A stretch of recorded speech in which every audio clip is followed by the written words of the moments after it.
El manga número 262 de Jujutsu Kaisen lleva por nombre la batalla decisiva en el área deshabitada de Shinjuku, parte 34, y Gege nos regala esta bonita portada de Satoru Yuta y Sukuna, que cita: el rey de las maldiciones, el prodigio de la era moderna. Ambos se enfrentan con sus nuevos rostros. El manga comienza donde dejamos el capítulo anterior, con el choque de dominio de Satoru Yuta y el rey de las maldiciones, pero contrario a lo que podríamos esperar, más que presenciar el desborde de dos grandes dominios, Okotsu Yuta y Sukuna, al contrario, se enfrentan dentro de una barrera pequeña. Yuta toma la decisión de utilizar la estrategia que usó Satoru para vencer a Sukuna en su choque de dominio. No sé si recuerdan que Satoru, cuando luchó contra Sukuna, estos tuvieron 5 choques de dominios, en el cual el primero lo ganó Sukuna. Del segundo al cuarto estuvieron empate, y en el último choque, en el quinto, Satoru logró imponerse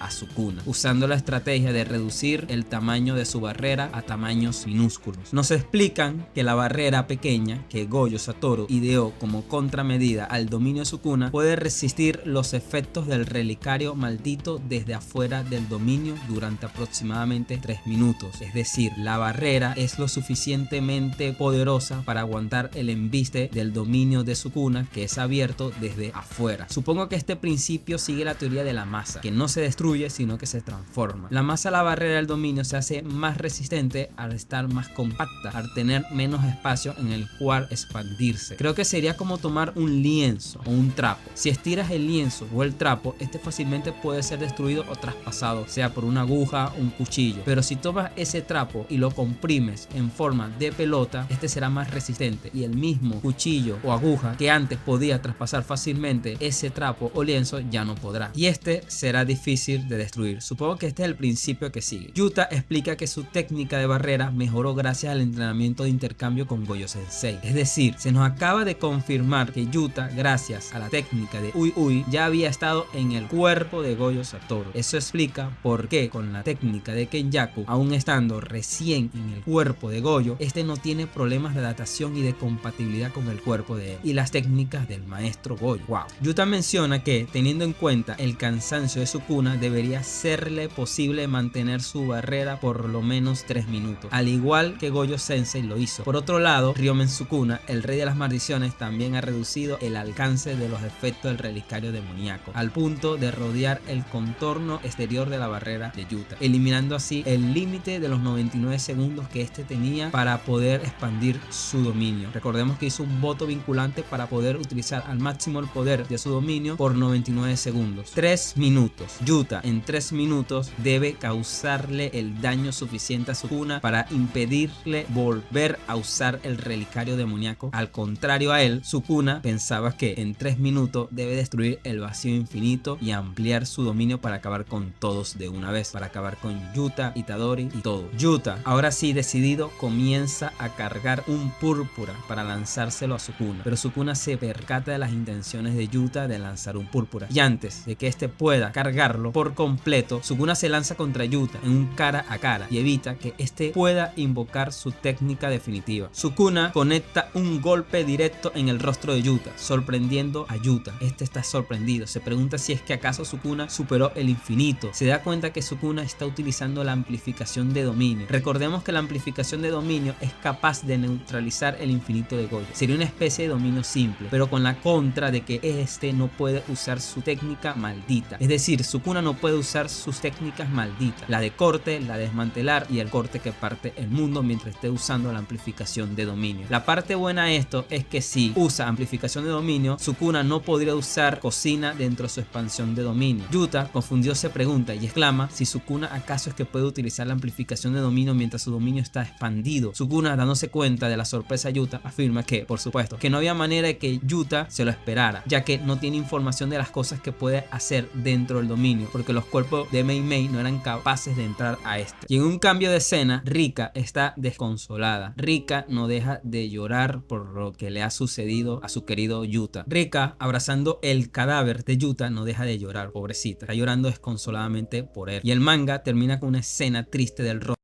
Yuta, y con una cita del editor que nos menciona que, sin embargo a todo, la manifestación completa de Rika. Y lamentablemente, debido a la salud de Gege, el manga se tomará un descanso repentino e imprevisto de 2 semanas. Y bueno, aquí hay muchas cosas que decir o comentar. El cuerpo o memorias de Gojo Sensei le dieron la información a Yuta sobre reducir la barrera para así poder derrotar a Sukuna, de no expandirlo sino contraer el dominio. Pero esas mismas memorias no le dieron la información de que Sukuna podía utilizar la amplificación de dominio. No sé, sería para mí una contradicción de que sepas algo y no sepas lo otro. Entonces, si Sukuna reduce su dominio, este puede saltarse el voto vinculante a los 99 segundos. Recordemos que este hizo un voto vinculante a 99 segundos para poder utilizar su expansión al máximo poder. O sea, no sé qué correlación podría tener una cosa con la otra. Un voto vinculante es un voto vinculante. Sigo confiando en Yuta. Hasta el momento todo va bien, salvo a que este no se esperaba lo de la amplificación de dominio de Sukuna dentro de un choque de dominio. Rika parece estar ligada al cuerpo y no al alma de Yuta, porque el alma de Yuta ya se encuentra en el cuerpo de Satoru, pero aún así Rika está con el cuerpo de Yuta. Mis teorías son dos: está ligada al cuerpo de Yuta y por eso sigue con el cuerpo y llora por no poder estar peleando a su lado, al lado de Yuta, no estar peleando junto a él. Sería la primera vez que ambos están separados por tanto tiempo. Y mi segunda teoría sería de que todo lo dicho anteriormente, más sumado al hecho de que si Yuta pierde su cuerpo y su técnica, Rika ya no podrá estar junto a Yuta y por eso llora al no querer separarse de él. ¿Acaso veremos una evolución de la reina de las maldiciones, una nueva forma, poder, estado, para así poder ir a ayudar a Yuta y estar a su lado? Sería bonito, la verdad, ver cómo Rika evoluciona u ocasiona un milagro solo por su deseo de ayudar y estar al lado de Yuta, por su amor a él. Y bueno, solo 6 páginas tuvimos esta semana. Una semana sin manga, solo 6 páginas. Y ahora esperar 3 semanas. Creo que debemos bajar un poquito las malas energías que le lanzamos a veces a Gege con él. Vas a caer, Gege, vas a caer, Gege. Pues no, esta semana tenemos que decir: no vas a caer, Gege, no vas a caer, vas a recuperarte, vas a sanar, para que nos siga trayendo esta maravillosa obra. Esperemos que el maestro o maestra se recupere y goce de buena salud. Si el video te gustó, dale un like, comenta tus teorías en los comentarios que las estaré leyendo y dejando un corazoncito. Espero el nuevo formato a color les guste. Vean mis otros videos, suscríbanse al canal. Les ha hablado Rob y me despido con un Black Flash.